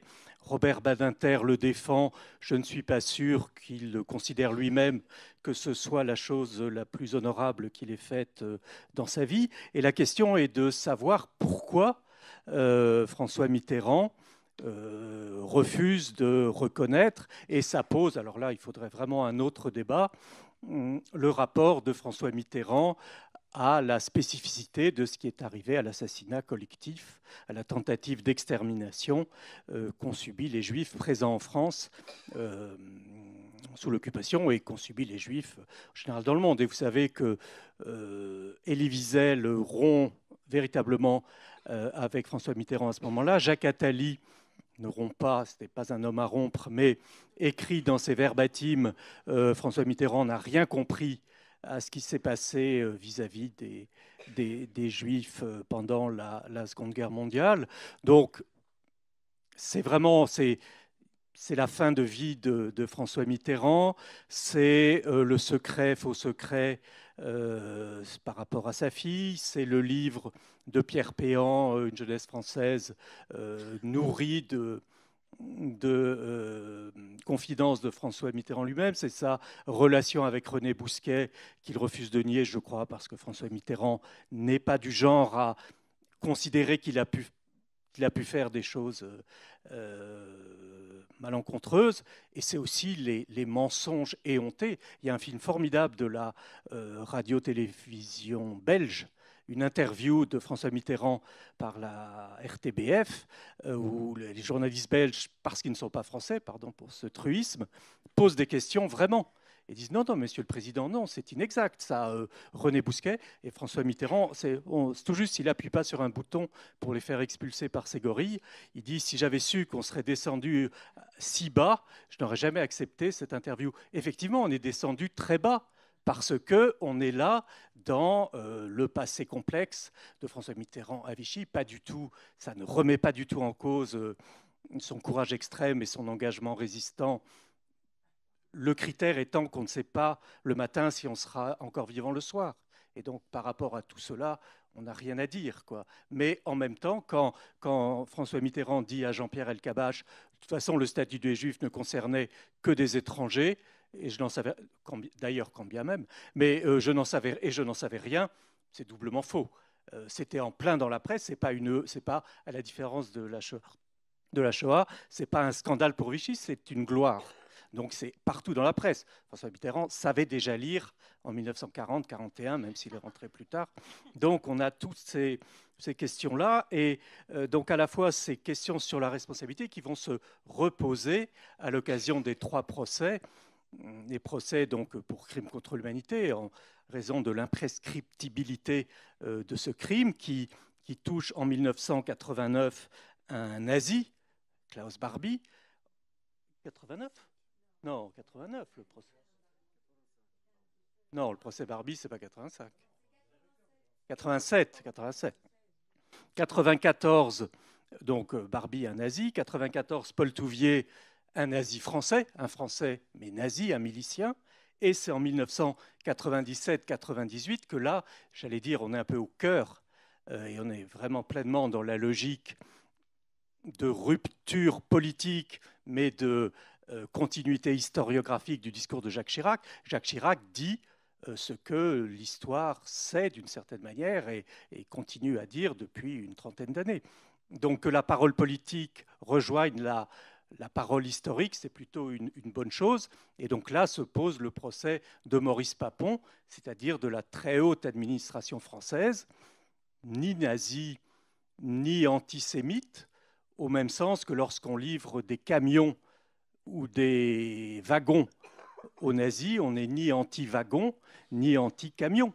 On fait son métier. Vous voulez des juifs, et bien prenez, vous allez qu'à dire qu'ils feront de l'agriculture, ça passera toujours. Vous voyez, bon, vraiment pas le temps de parler du qui savait quoi, mais et là, du coup, et là encore, je ne pense pas que nous formions une communauté historienne. Je crois qu'il y a des historiens, des historiennes, des historiens, mais lorsque on lit, je me souviens très bien d'une une de l'Express, arrêter cette mascarade juridique, il faut absolument arrêter ce procès Papon. Je n'ai pas le sentiment que le procès Papon ait été et correspondu à une régression dans la connaissance ou dans la mémoire de ce qui s'est passé en France vis-à-vis des Juifs pendant la Deuxième Guerre mondiale. Alors, donc, ces décennies 80-90, elles sont parsemées de ces affaires judiciaires, hein, et vous l'avez dit. Elles sont aussi marquées par à la fois la poursuite de ce renouveau historiographique qui met de plus en plus en évidence cette singularité du sort des Juifs pendant la Seconde Guerre mondiale. Elle est également marquée sous ce sceau-là dans la sphère culturelle, et je vous propose qu'avec Annette et Maxime, on puisse aborder également ces liens. Je vais peut-être parler d'une chose dont on n'a pas encore parlé, c'est l'ouverture à l'Est, après la chute du mur, la fin de l'Union soviétique. Et ça, c'est un moment extrêmement important. Donc, c'est le début des années 90 aussi. Et se mettent en place des voyages vers les sites d'extermination, mais principalement vers le site principal, comme le rappelait Olivier tout à l'heure, le site d'Auschwitz-Birkenau. Et c'est le moment où l'on va, d'une part, se déplacer vers l'Est, voir les lieux de souffrance. Et les premiers à s'y rendre sont en particulier les militants de l'Union des déportés d'Auschwitz qui, très courageusement, retournent les premiers sur les lieux de leur supplice et puis, en même temps, vont très rapidement emmener des groupes, en particulier des groupes de professeurs, avant les groupes de scolaires, parce qu'ils pensent que leur devoir est d'éduquer. Et c'est un tournant très important. Ils continuent à témoigner, et d'ailleurs beaucoup d'entre eux vont écrire sur le tard leurs souvenirs de déportation, mais surtout, ils veulent se faire les passeurs de témoins vers les générations suivantes, et ils le font sur les lieux, ils le font sur les traces. Et je dirais que c'est en même temps que la nouvelle révolution historiographique et muséographique qui est aller sur les traces, reconstituer les traces, faire de l'archéologie sur les traces. Et c'est très difficile de faire de l'archéologie parce que, vous le savez bien, dans la religion juive, on ne peut pas aller rechercher, c'est ce que tu disais tout à l'heure par rapport au cimetière ancien qui aurait été totalement disparu. Et c'est très difficile de se faire à Auschwitz d'ailleurs, mais ça se fait mieux sur des sites moins connus. Il y a 4 trains de déportation qui sont partis vers Sobibor depuis Paris, de 50 à 54, et les numéros, bien sûr. Et Sobibor a été entièrement fouillé. C'est d'ailleurs absolument passionnant jusqu'à aujourd'hui. Hein, c'est même de l'aujourd'hui, du contemporain. Mais mis à part ce travail archéologique, historiographique sur les traces, eh bien, ça va venir en France. Et c'est le grand moment où on se met à réfléchir aux traces sur le sol français. Et ça, c'est un aspect très important parce que c'est à la fois un aspect de réflexion historique, mais c'est aussi extrêmement politique parce que ça coûte extrêmement cher. Pensez que l'auditorium où nous sommes, vous en parliez tout à l'heure, imaginez ce que ça a été. Il y avait des gens qui habitaient ici, il y avait des immeubles. Il a fallu que la ville de Paris les achète, que les gens habitaient au plein centre de Paris, et on leur a donné des fortunes pour qu'ils retrouvent quelque chose d'équivalent, plus la construction. Donc il y avait, bien sûr, le CDJ-SEC, et il y avait bien sûr la flamme, mais tout le reste n'existait pas. Et ça a été la tête de pont de quelque chose qui se continue jusqu'à aujourd'hui, puisque l'année dernière, et dont Olivier responsables français, en fait, et ce n'est pas rien, puisque l'année dernière, on a inauguré la gare de Pithiviers. Et on peut passer par tous les grands camps de rassemblement, Drancy, bien sûr, qui dépendent directement du mémorial, je parle du musée, et puis les grands camps du sud, Rivesaltes, les Milles, Grand Camp du Mort de Compiègne, etc. Et puis alors des initiatives locales pour des plus petits camps qui se font au fur et à mesure. Et donc il y a aujourd'hui, je dirais, et on a eu bien du mal avec Albin Michel à faire cette carte des camps parce que c'est très compliqué. Il y avait au moins 200 camps sur le territoire français entre 40 et 44, hein, certains tout petits. Et donc on y est arrivé. La carte, je crois, rend bien ce que c'était. Et il faut penser qu'aujourd'hui, il y a maintenant presque l'équivalent, quelquefois de façon extrêmement simple, quelquefois de façon extrêmement sophistiquée, comme au Mille ou à Rivesaltes, où on peut, en visitant les lieux, les baraques qui sont gardées ou pas, les objets, les artefacts, comme on dit en muséographie, on peut essayer d'aller au plus proche de ce que Julien Gracq appelait le paysage mémoire. Et le paysage mémoire, il est partout autour de nous et il est aussi dans la tête de chacun d'entre nous. Et les différentes tentatives muséographiques, jusqu'à aujourd'hui, essayent de montrer cela. Et ça me paraît vraiment la grande réussite de ces 20 dernières années, dans le monde entier d'ailleurs. Hein. La France n'est pas originale, mais ça me paraît la grande réussite. Alors, très rapidement, peut-être du point de vue de la littérature, deux œuvres importantes dans cette période. En 79, l'atelier de Jean-Paul Grimbert, qui raconte la vie en fait dans un atelier de confection avec le personnage de Simone qui attend le retour de son mari et puis ensuite donc qui a été déporté, qui ne revient pas et qui va ensuite attendre d'obtenir des papiers. Donc c'est surtout sur la question des documents. Elle va simplement recevoir un acte de décès qui ne signale pas qu'il a été déporté.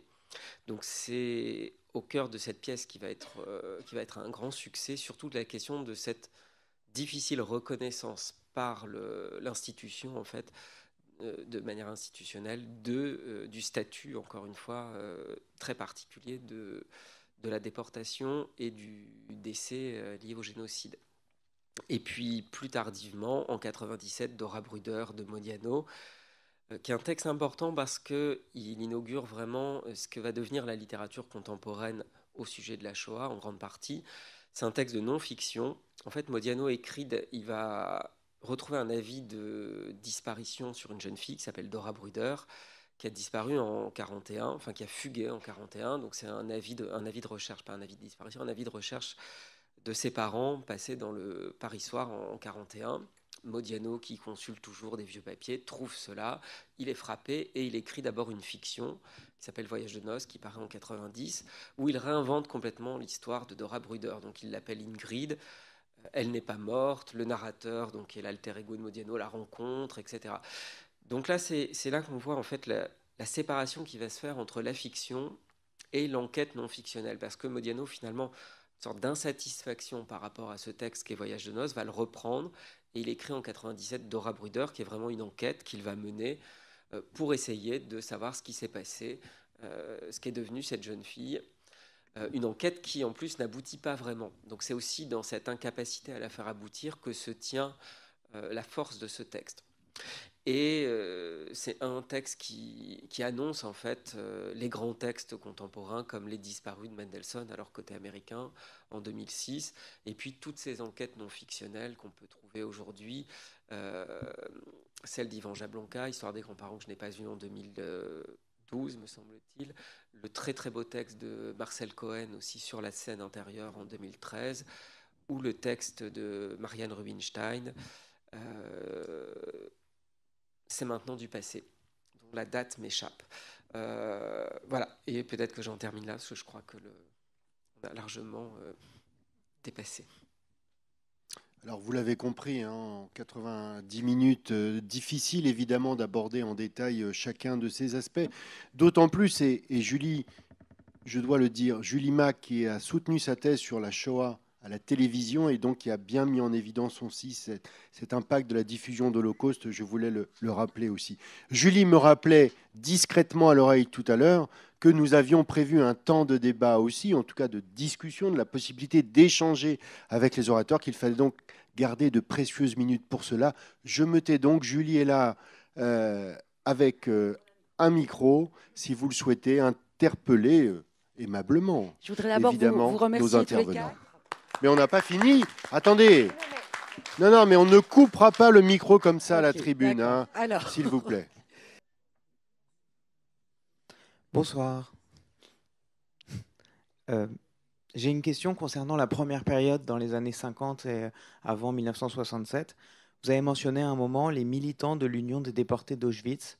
J'ai du mal à trouver des informations sur eux. Je sais que ça existe, les militants de l'Union des déportés d'Auschwitz et des camps de Haute-Silésie, je crois que c'est ça le nom exact. J'aimerais savoir comment ça marchait cette association, pourquoi ils se réunissaient, pourquoi faire, comment, et voilà. Alors, c'est le premier militantisme, en fait, et c'est Henri Boulavko, qui était un ancien déporté, qui a fondé cette association. Et pendant très longtemps, c'était plutôt une association comme une association d'anciens, une amicale. D'ailleurs, ça s'appelait l'amicale d'Auschwitz au départ. Et ça a suivi un petit peu les deux paradigmes dont on vous a parlé. Au départ, c'était une amicale parce que entre anciens déportés, ils avaient des choses en commun, bien sûr, à discuter. Maxime parlait des papiers tout à l'heure, hein, dans l'atelier. Ça, c'est quelque chose d'extrêmement fort. Eux aussi, ils attendent les papiers de soit les leurs, soit ceux de leur famille qui ne sont pas revenus. Et donc, l'association aide à ce genre de choses. Donc, c'est un militantisme, je dirais, surtout à l'interne. Et ce dont j'ai parlé tout à l'heure, c'est de la deuxième période, et c'est vrai jusqu'à aujourd'hui. Enfin, c'était vrai jusqu'à il y a 2 ans. Elle est en train de se transformer, cette association, aujourd'hui, parce qu'il n'y a presque plus d'anciens. Justement, est-ce qu'elle sera vraiment, est-ce qu'elle sera viable telle qu'elle est? C'est pas évident. Mais ils ont eu un très grand moment, donc des années 90 aux années 2005, qui a été l'ouverture, les voyages, d'abord les voyages de profs, puis il y a aussi une association d'historiens du secondaire, de profs d'histoire, qui ont créé une amicale à l'intérieur, qui font un travail de recherche. Donc voilà, et donc il y a pas mal de travaux qui ont été faits, si ça vous intéresse. Il y a plusieurs mémoires de master qui ont été faits sur l'association, qui sont très bien, qui sont dans les archives de l'association. Vous pouvez les trouver facilement. Oui, ça simplement, pardon, pour prolonger ce que vient de dire Annette rapidement, l'Union des déportés d'Auschwitz est créée en 2004 et elle est la conséquence de la fusion de 3 associations qui préexistaient depuis quasiment 1945, l'Amicale d'Auschwitz et des camps de Haute-Silésie, l'Association des anciens déportés juifs de France, qui a présidé à partir des années 50 Henri Boulavko, et l'association Auschwitz III Bouna Monowitz, que présidaient alors des personnalités qu'on a bien connues et qui ont été des piliers ici du CDJC, Georges Wellers, et puis à sa suite Milo Adonner, et voilà, notamment. Voilà, mais donc il avait fait toute une littérature scientifique sur ces associations. J'ai une question, pas pour moi, mais pour Maxime. Je suis historien, donc je n'ai pas grande idée de l'avenir. Est-ce que Gallimard va oser republier les pamphlets antisémites de Céline, les pamphlets vraiment antisémites? Alors, je ne suis pas dans les petits secrets de Gallimard, mais pour l'instant, ils ont trouvé de quoi alimenter leur vente célinienne avec des manuscrits. Donc, je ne sais pas s'ils vont se lancer dans les pamphlets, mais effectivement, ça reste un... Oui, oui, oui. Mais bon, déjà, Guerre et Londres, là, c'est en grande partie des reconstructions. En fait, c'est pas tellement des manuscrits. Donc, ils ont déjà fait un bon coup commercial avec ça. Je ne sais pas s'ils vont continuer. Enfin... Est-ce qu'il y a d'autres questions?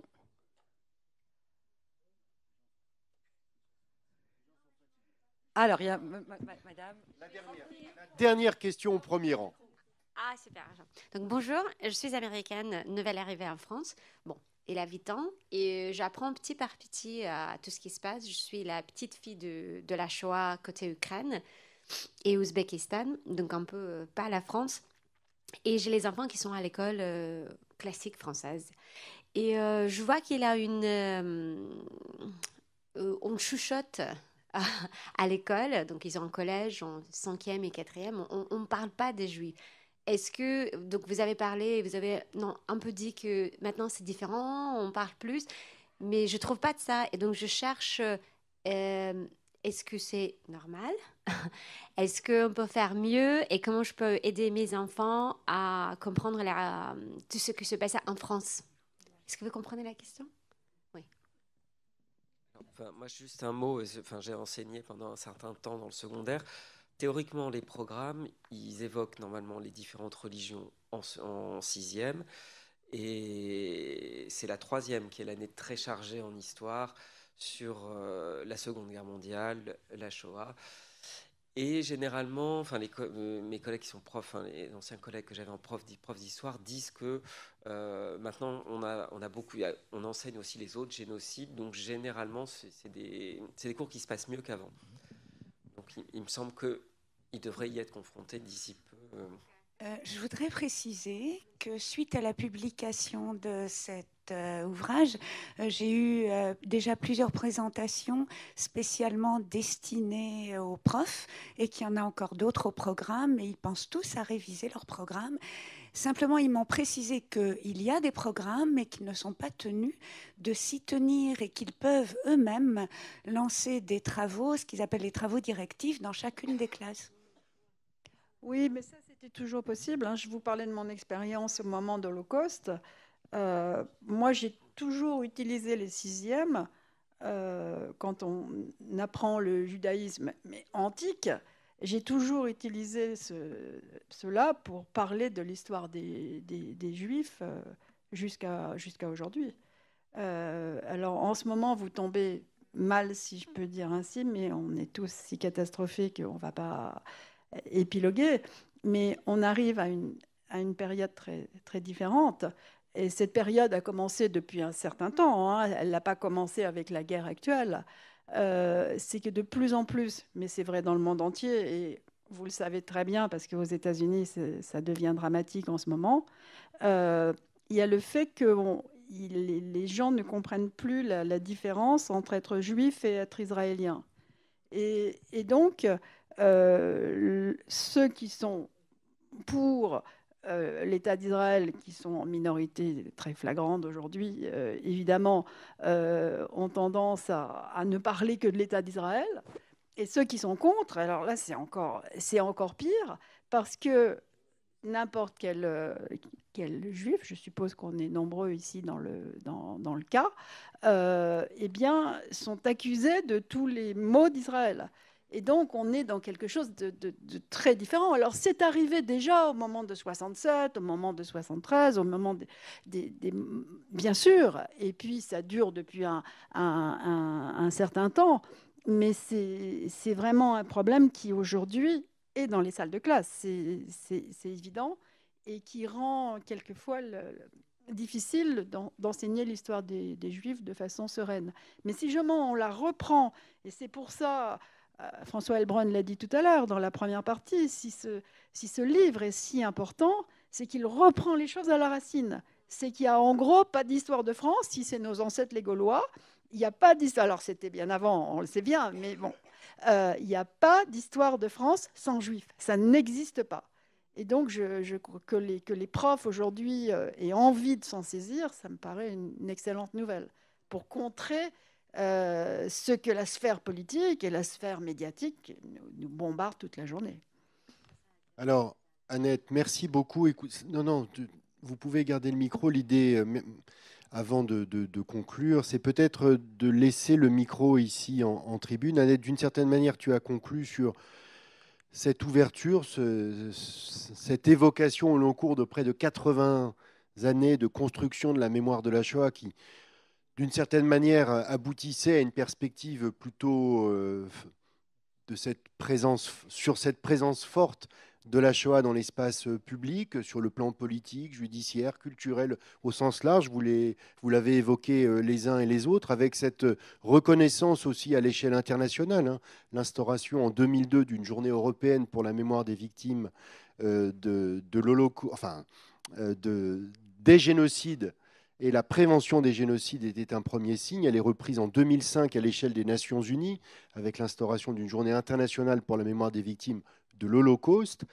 Malgré tout, ça n'est pas la fin de l'histoire et tu l'as rappelé à ta manière. Peut-être que Maxime et Marc-Olivier, là aussi, vous pourriez évoquer en tout cas ce constat, non pas cette prospective, mais en tout cas ce constat sur ces 80 années et peut-être dresser à notre auditoire quelques pistes sur son devenir. Moi, je vais faire un film d'horreur. J'espère qu'en 2027, il n'y aura pas en France une présidente qui décidera au nom de la Concorde nationale de transférer les cendres du maréchal Pétain à Verdun et qui, pour faire plaisir, pour respecter une demande de Pierre Vidal-Naquet, Pierre Nora et René Raymond, ne décidera pas d'abroger la loi Guessot. Mais voilà, c'est ce que j'espère, c'est un vœu. Hélas, je ne peux que partager ce constat, cette inquiétude. Et cette vigilance. Voilà. Et rappeler simplement, enfin, je trouve que c'était très bien, l'importance de l'éducation qui a été désertée par le gouvernement depuis un bon bout de temps. Et je pense qu'il y a que comme ça qu'on arrive à quelque chose. C'est l'éducation, c'est la priorité. Enfin, voilà. Mission qui était également au cœur des missions du Mémorial de la Shoah, permettez-moi de le dire en présence de notre vice-président. Permettez-moi aussi de redire toute la force et la qualité de cette magnifique histoire juive de la France, coordonnée et dirigée par Sylvie Anne Goldberg, qui nous a fait l'amitié de rester pour cette deuxième partie de l'après-midi, et en remerciant nos intervenants, Maxime Decoux, Annette Becker et Marc-Olivier Baruch. Vous remercier avec Camille Liot et Julie Mac pour votre présence cet après-midi. Merci à vous.